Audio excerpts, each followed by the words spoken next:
à toutes et à tous, bienvenue dans cette nouvelle vidéo ASMR dans laquelle je vais vous présenter mon métier de livreur, vous dire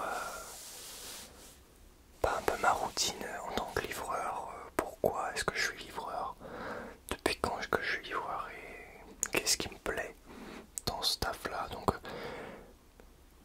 je sais pas s'il y a beaucoup de vidéos sur internet qui parlent de ce métier, mais en tout cas j'avais envie d'en parler et de le partager avec vous aujourd'hui, tout simplement en fait pour que vous en sachiez plus sur moi et puis aussi sur ce métier. Voilà, parce que vous faites peut-être souvent livrer, mais est-ce que vous savez qu'est-ce que ça fait d'être livreur ou livreuse? Donc voilà, je vais vous expliquer un petit peu, j'ai fait un plan, donc j'ai divisé la vidéo en plusieurs parties. Donc en premier je vais raconter mon histoire en tant que livreur, ensuite pourquoi est-ce que je suis livreur, ensuite qu'est-ce que j'aime dans ce métier, ensuite ce qu'il faut savoir avant de devenir livreur. Ensuite je vous raconterai mes pires livraisons. Et ensuite donc les deux derniers points, c'est présentation de mon matériel et mes conseils. Donc là on changera de plan, on ira en bas. Et voilà, je vous montrerai un peu le matériel que j'utilise tous les jours pour livrer des repas. Voilà, donc on va commencer tout de suite. Je vais souvent lire mes notes parce que en fait voilà, j'ai préparé des petites notes pour éviter d'oublier des choses. Voilà, je prends rarement, je mets rarement mes vidéos en texte, mais là j'avais besoin pour m'y retrouver parce qu'il y a beaucoup de choses à dire, je crois. Donc, alors, juste, non, je vais éviter de bouger trop les micros. Alors, donc mon histoire en tant que livreur, alors c'est un petit peu chaotique au début, mais je m'en suis plutôt bien sorti. Alors je me suis inscrit sur Deliveroo. Alors oui, j'étais pas sur Uber avant, j'étais sur Deliveroo, mais je vais vous expliquer pourquoi. Je me suis inscrit sur Deliveroo en octobre 2020, donc ça fait un petit bout de temps. J'ai fait donc pendant 1 ou 2 mois, presque tous les jours. Donc j'ai fait des livraisons presque tous les jours et au bout de 1 ou 2 mois, mon compte a été suspendu car l'URSSAF ne m'avait toujours pas donné l'autorisation de m'inscrire sur leur site. Donc du coup je pouvais pas payer mes cotisations et Deliveroo m'a dit on suspend ton compte mec parce que là tu payes pas tes cotisations. Sauf que c'était pas de ma faute. Donc après avoir été suspendu, du coup j'ai été accepté à l'URSSAF, mais il était trop tard. Du coup mon compte est encore suspendu sur Deliveroo, donc j'y retourne pas. Et ensuite j'ai arrêté plusieurs mois parce que j'avais la flemme de m'inscrire sur un autre site. Et quand on s'inscrivait sur Uber Eats, il fallait payer le sac, 70 €, donc j'avais un peu la flemme. Et j'ai fait autre chose, etc. Donc voilà. Ensuite, je me suis inscrit avec les bonnes justifications, avec l'URSSAF et tout, sur Uber Eats en janvier 2021. Donc c'est plutôt récent. Et je n'ai pas livré pendant les jours de pluie et les jours où il faisait froid. Donc c'est-à-dire à peu près tout le temps pendant plusieurs mois. Car en fait ma trottinette n'est pas waterproof. Elle ne supporte pas l'eau et elle ne supporte pas les températures négatives. Du coup je pouvais pas faire de livraison pendant cette période. Malheureusement, parce que oui, je livre en trottinette électrique, mais ça je vous montrerai ça tout à l'heure et je vous expliquerai pourquoi c'est pas terrible de livrer en trottinette électrique, mais voilà, je vous expliquerai pourquoi tout à l'heure. On va y venir, ne vous inquiétez pas.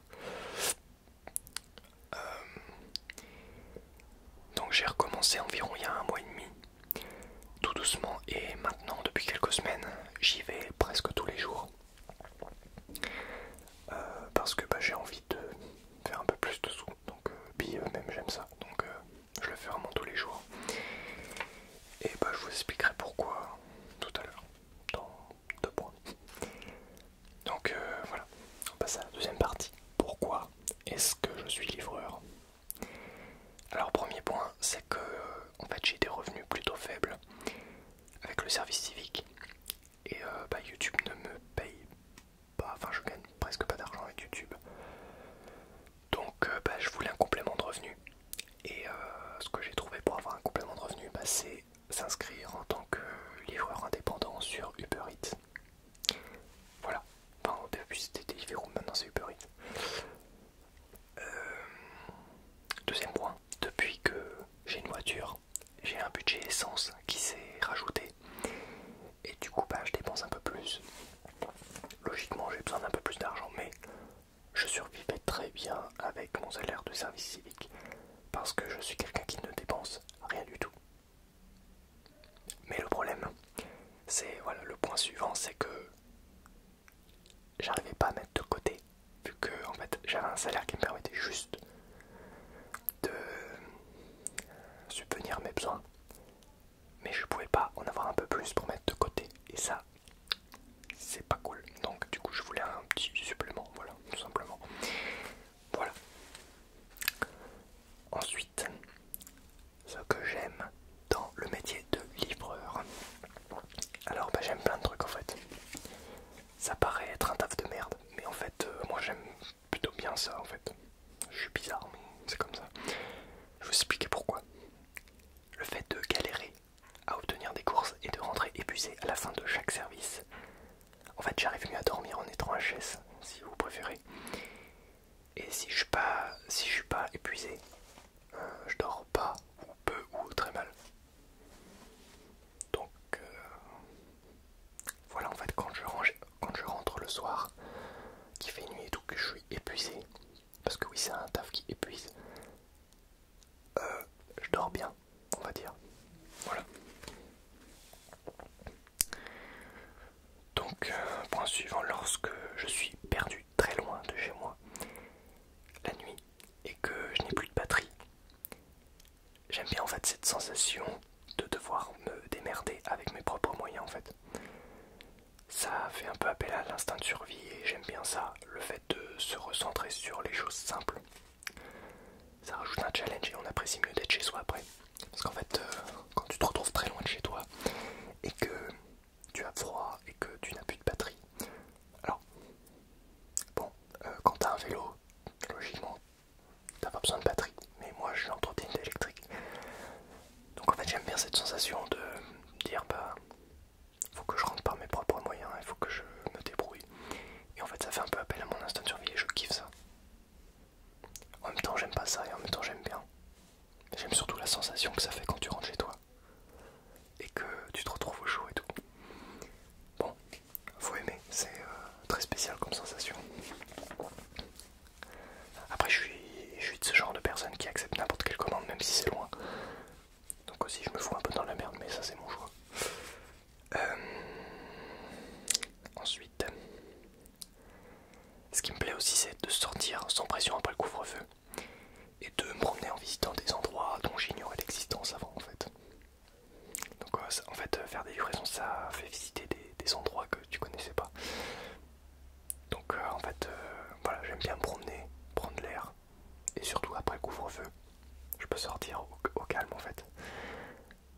Parce que en faisant des livraisons je suis obligé de sortir pendant les heures de repas et les heures de repas c'est après le couvre-feu. Donc voilà, j'ai une attestation spéciale et tout. Ça j'aime bien. Ensuite, ce que j'aime bien aussi, c'est être son propre patron. Je suis auto-entrepreneur en tant que livreur. Et donc, j'aime bien me lancer des objectifs, par exemple au niveau du nombre de livraisons dans une soirée ou alors, par exemple, le nombre d'argent que j'ai envie de faire dans une soirée ou dans une semaine. Voilà, j'aime bien en fait me lancer des objectifs, mais en même temps, ne pas avoir de patron au-dessus de moi qui me dit vas-y, vas-y, vas-y. En fait, je peux y aller quand je veux. Et je suis maître de moi-même en fait. Donc ça, j'aime bien ça. Ça fait partie des points positifs de ce métier. Voilà, donc ensuite, qu'est-ce que j'avais marqué? Oui, ce que j'aime bien aussi, c'est le fait de faire du sport tous les jours. Car c'est un métier qui est très physique. Alors quand tu livres en vélo, c'est encore plus physique que quand tu livres en trottinette électrique. Et encore, je suis pas sûr parce que en fait le vélo ça va plus vite.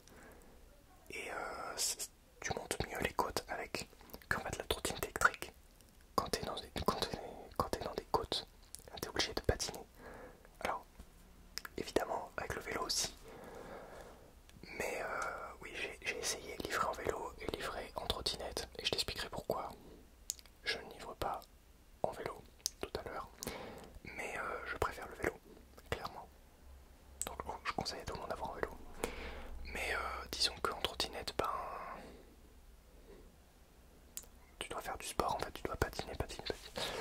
En fait moi j'ai une petite routine, environ tous les 2 jours, alors tous les jours je vais à Uber Eats, mais tous les 2 jours en revenant, je fais, en fait en rentrant chez moi, pour m'épuiser vraiment à donf, et puis pour faire du sport aussi, pour reprendre un peu la muscu et tout, enfin pour reprendre, pour entretenir mon corps on va dire.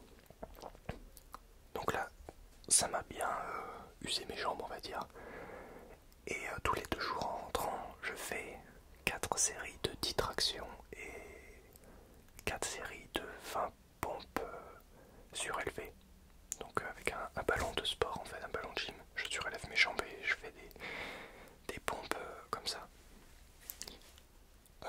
Donc j'augmente au fur et à mesure mes performances, hein, mais en ce moment je suis à 20 pompes, alors que je vais très facilement, je pourrais en faire plus, mais je fais une série de 20 pompes 4 fois, et ensuite je fais une série de 10 tractions 4 fois également.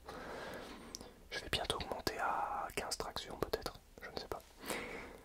En tout cas je fais ça, et du coup bah, ça me permet d'entretenir mon corps en fait, et de bah, voilà, faire du sport régulièrement. Et vu que en rentrant bah, je suis déjà échauffé, ben en fait en fait mon corps vu qu'il est déjà échauffé, je peux faire plus de traction, plus de pompes en fait, parce que bah voilà, mais je m'échauffe quand même avant, hein. Je m'échauffe avec des élastiques en fait, mais c'est pas le sujet de la vidéo. Bref, c'était juste pour vous raconter ma petite routine. Là on parle de Uber, clairement, le métier de livreur. Donc quatrième partie, c'est ce qu'il faut savoir avant de devenir livreur. Donc quand tu choisis de devenir livreur, il faut savoir ces points que je vais te dire là. Si tu veux faire du fric, il faudra que tu fasses beaucoup d'heures, parce que tu seras moins payé que le SMIC. Tu vas pas être payé par rapport au nombre d'heures que tu fais. Tu vas être payé par rapport au nombre de courses que tu as.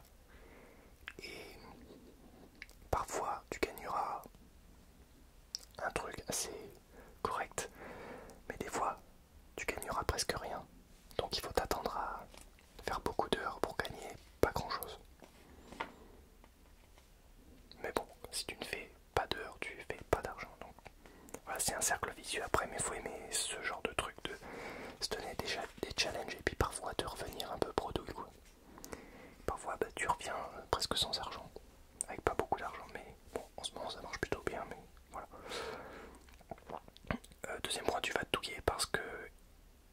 Enfin, tu vas douiller quand il fera froid. Donc bien te couvrir et tout, c'est bien, mais tu vas quand même douiller, je te le dis.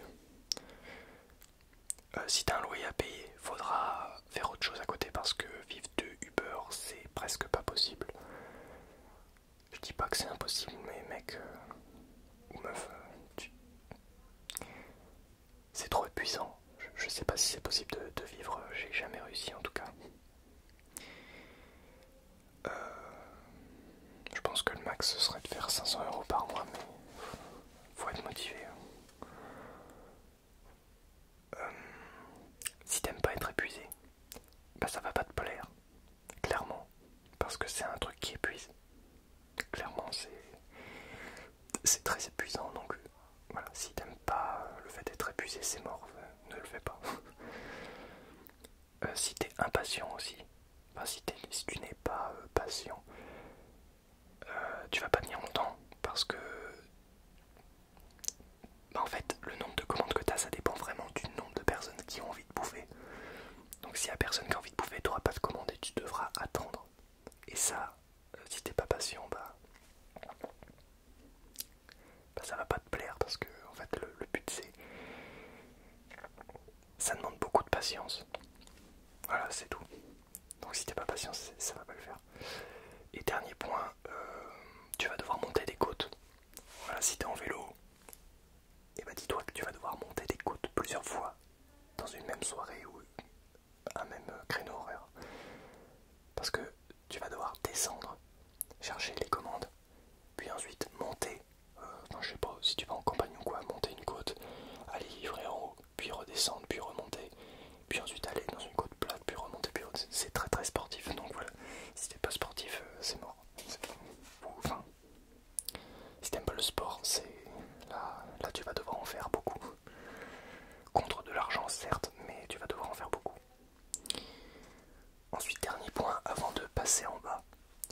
pour vous montrer un peu mon matériel. Et puis mes conseils aussi pour si jamais tu veux être livreur. C'est les pires courses que j'ai eues. Alors une course c'est quand tu reçois une commande et que tu vas la livrer. En fait, en trottinette électrique, hein, je parle pas en termes de vélo parce que quand t'as un vélo c'est différent. Mais avec ma trottinette électrique, les pires courses que j'ai eues, c'est dans les chemins de terre avec de la boue quand il pleuvait. Déjà quand il pleut c'est l'horreur, alors dans les chemins de terre c'est une horreur. Quand Google Maps te dit d'aller, le GPS te dit d'aller dans les petits chemins de terre là, c'est la pire chose au monde. C'est presque impossible de rouler et il faut te débrouiller. En fait, tu roules, tu sais que tu défonces ta trottinette et tu sais qu'en venant tu vas devoir la nettoyer à la brosse à dents parce que elle va être dégueulasse, vraiment dégueulasse. Donc voilà, ça c'est une des pires courses. Et puis bah, ce que j'aime le moins dans les courses avec ma trottinette, c'est aussi les côtes à monter. Parce que en fait la batterie elle tient pas. Quand il y a des côtes et t'es obligé de patiner, c'est compliqué. Mais bon, voilà. Et bien maintenant je te propose de descendre pour voir mon matériel et puis pour la suite de la vidéo. A tout de suite. Donc du coup on se retrouve en bas pour vous montrer mon matériel Uber Eats, enfin ce que j'utilise dans la vie de tous les jours à Uber Eats. Donc j'ai un matériel mais vraiment très rudimentaire. Je ne conseillerais à personne d'avoir si peu de matériel. Alors je vous expliquerai après pourquoi. Pour l'instant je vais juste vous montrer ce que j'amène tous les jours. Voilà. Donc déjà, bon, comment je m'habille, j'amène une doudoune parce que il fait froid. Ah, bon, désolé pour les bruits qu'on entend dehors. Voilà, j'amène une doudoune parce que en fait dehors il fait froid. Donc quand il fait pas froid évidemment t'as pas besoin de doudoune, mais ce qui est bien en fait c'est d'avoir des poches ici au niveau du ventre.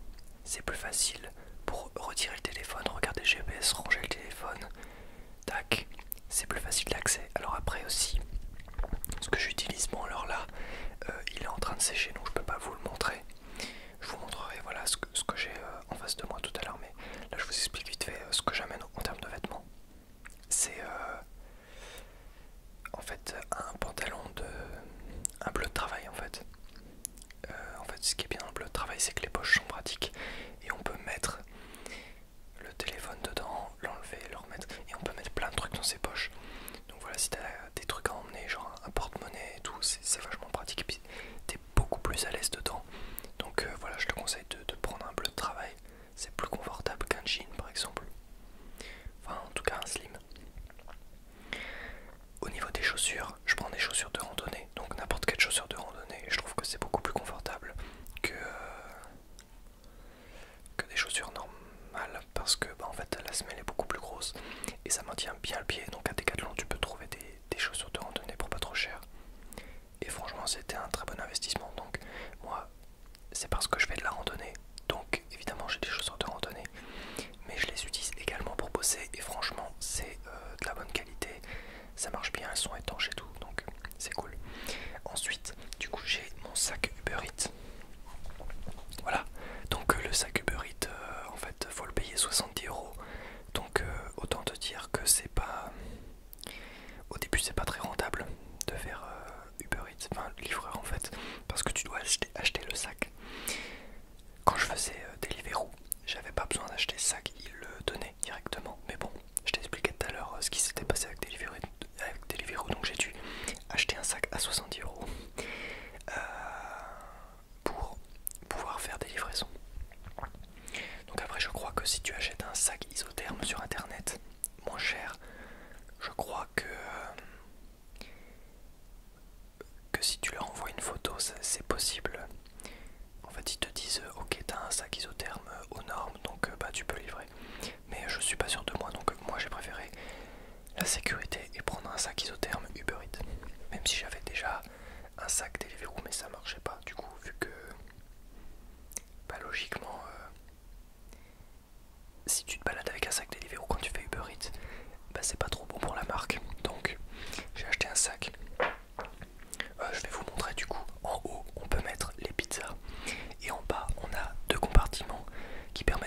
sacs par exemple, des sacs de McDo, etc. Donc c'est un sac plutôt pratique, même si j'avais une préférence pour le sac Deliveroo. Mais bon, les deux sont kiff kiff, hein, vraiment. Et oui, aussi, sur le côté il y a une petite poche pour mettre une gourde. Et ça pareil, je vous conseille vraiment d'emmener une gourde, parce que vous allez avoir soif.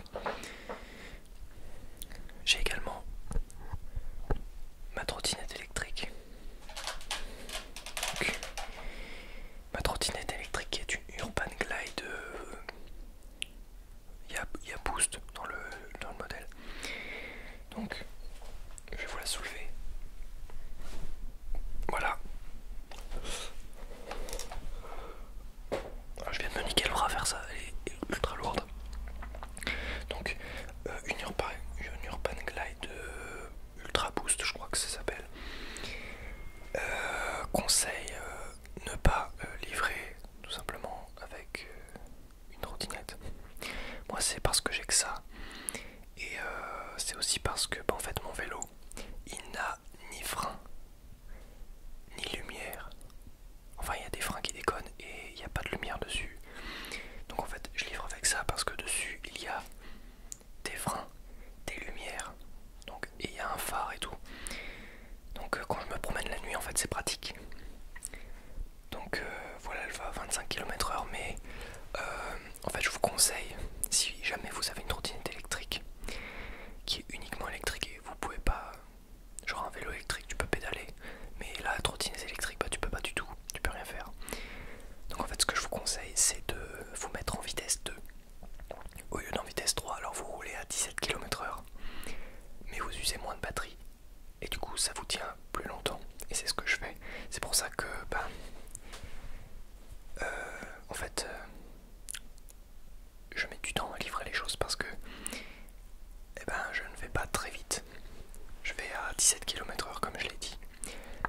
Alors uniquement sur la dernière commande, si j'ai encore un peu de batterie, je le mets en vitesse 3. Je la mets en vitesse 3 et là je vais à 25 km/h et c'est vachement bien. C'est mieux.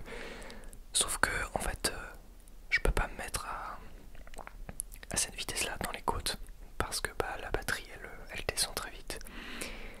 Et même dans les côtes en vitesse 2 c'est pas possible non plus. En fait il faut patiner en même temps, parce que sinon la batterie elle descend et vous pourrez faire uniquement cette course et ensuite vous devrez rentrer chez vous. Donc en fait je patine beaucoup, je l'aide beaucoup pour éviter d'user trop la batterie. Mais voilà, après c'est pas un truc fait pour la livraison, c'est juste pour dépanner en fait. Ce que j'aimerais après c'est avoir un vélo. Et le mieux c'est d'avoir un vélo électrique qui lui en fait t'aide dans les côtes avec l'assistance électrique. Et en plus de ça,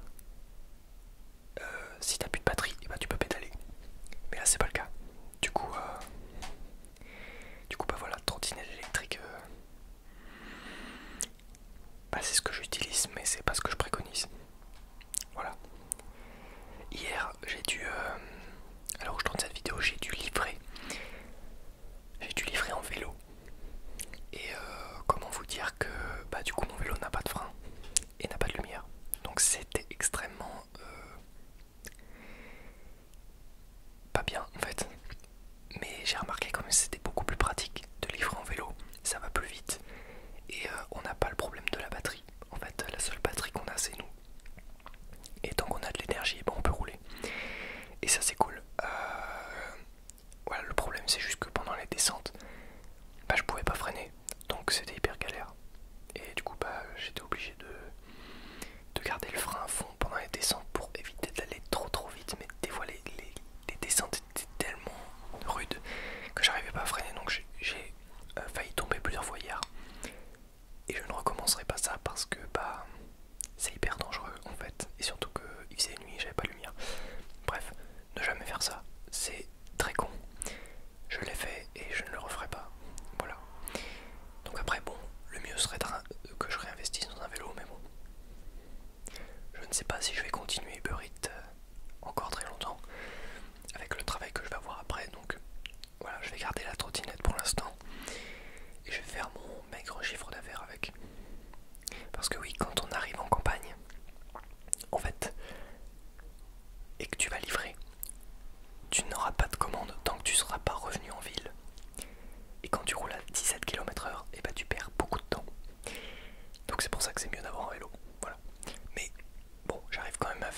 vélo serait hautement cool.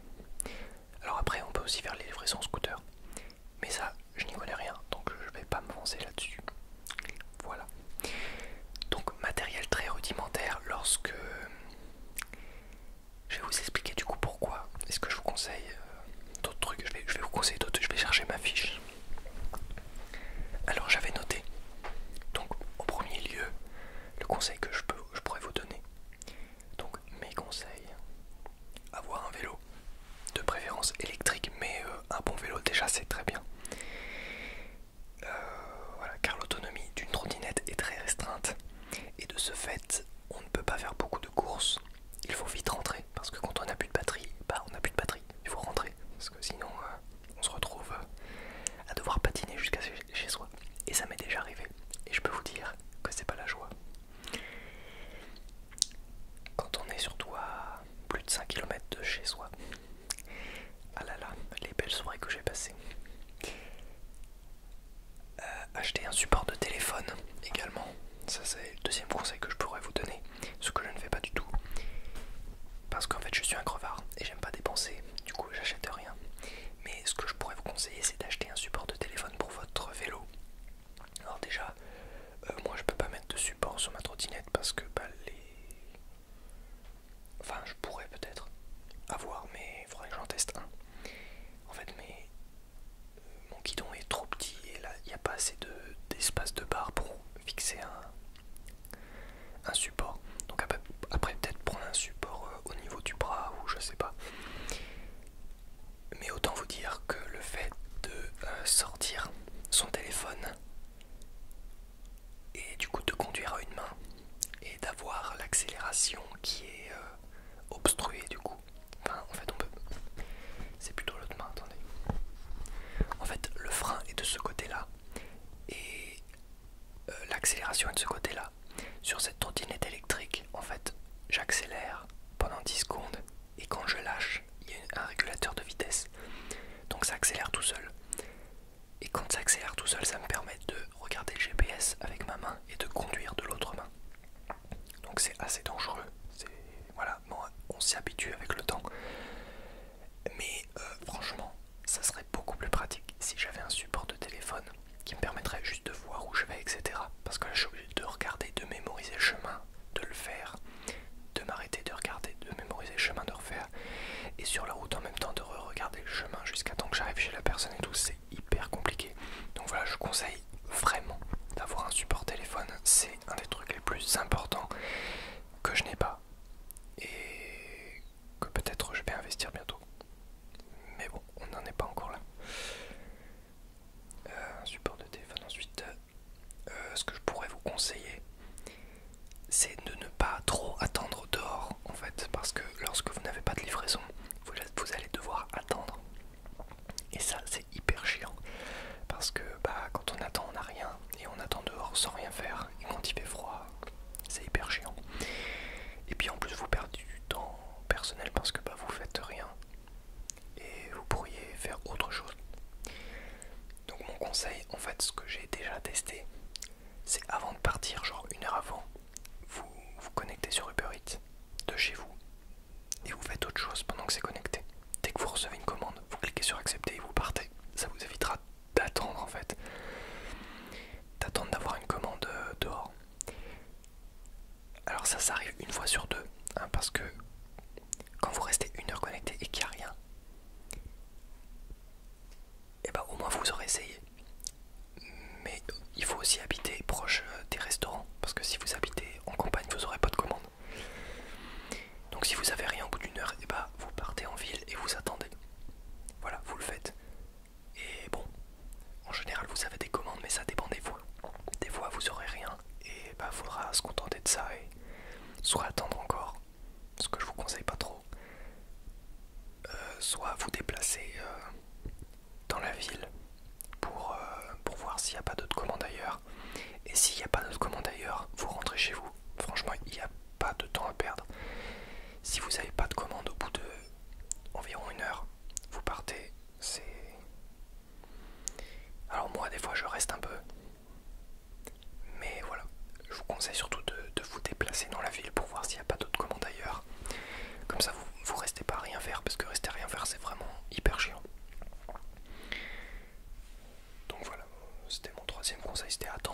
chez soi plutôt que dehors. Privilégier d'attendre chez soi. Donc ça, vous faites ça quand c'est pas encore les heures de pointe. Vous mettez votre téléphone comme ça, vous aurez peut-être une commande. Moi ça m'arrive des fois d'avoir des commandes chez moi. Bah je suis content, mais des fois ça m'arrive pas. Ça m'arrive on va dire rarement. Mais pour optimiser, je vous conseille de l'activer avant de y aller en fait. Puis comme ça vous faites autre chose entre temps et tout. Et vous attendez la commande. Mais vous êtes au chaud au moins. Quatrième conseil, ce serait d'acheter des gants tactiles. Ce que je n'ai pas non plus. Mais c'est des besoins que je ressens au fur et à mesure que je fais des livraisons. Des gants tactiles et étanches.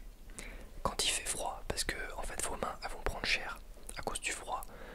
Quand vous allez rouler, à la fin vous allez plus sentir vos mains, même en plein milieu du, on va dire au milieu de votre temps de travail, vous allez déjà plus sentir vos doigts. Donc le mieux c'est d'avoir des gants. Alors après moi j'ai des gants de chantier, trop nul hein, mais je les mets quand je sais où je vais, parce qu'en fait ils sont pas tactiles. Donc en fait je les mets presque jamais, et du coup j'ai les mains défoncées, mais bon. Voilà, après c'est mon problème hein, si j'accepte d'avoir froid aux mains, mais je vous conseille de prendre des gants, ce serait la meilleure chose. Ensuite, dernier conseil, c'est d'aller en livraison uniquement pendant les heures de pointe. Si vous y allez en dehors des heures de pointe, alors vous êtes libre de le faire, mais en fait vous n'allez pas avoir de commande, donc ça sert à rien. Ou alors peut-être que vous allez en avoir une si vous avez de la chance, mais en soi vous perdez plus de temps que vous gagnez d'argent, et c'est déjà le cas en fait, parce que vous gagnez moins qu'un SMIC. Donc à quoi bon rester hors des heures de pointe, c'est-à-dire entre 11h30 et 14h, et entre 18h30 et 22h on va dire. En dehors de ces horaires là, honnêtement, n'y allez pas. Vous n'allez pas avoir beaucoup de commandes hein. Voire pas du tout. Donc vous allez juste perdre du temps. Donc vraiment privilégiez les heures où il y a beaucoup de commandes, comme ça vous vous faites pas chier quoi, parce que franchement j'y suis déjà allé hors heure de pointe et franchement ça sert strictement à rien. J'ai perdu du temps de fou, donc ne le faites pas, franchement ça sert à rien.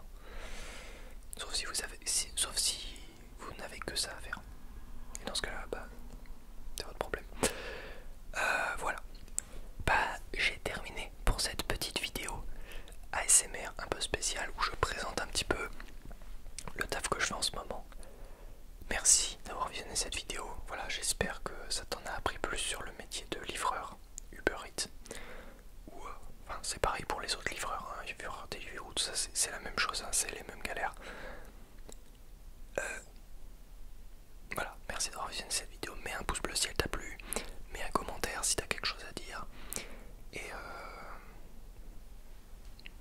abonne-toi si tu n'es pas encore abonné. Rejoins cette magnifique communauté ASMR très bienveillante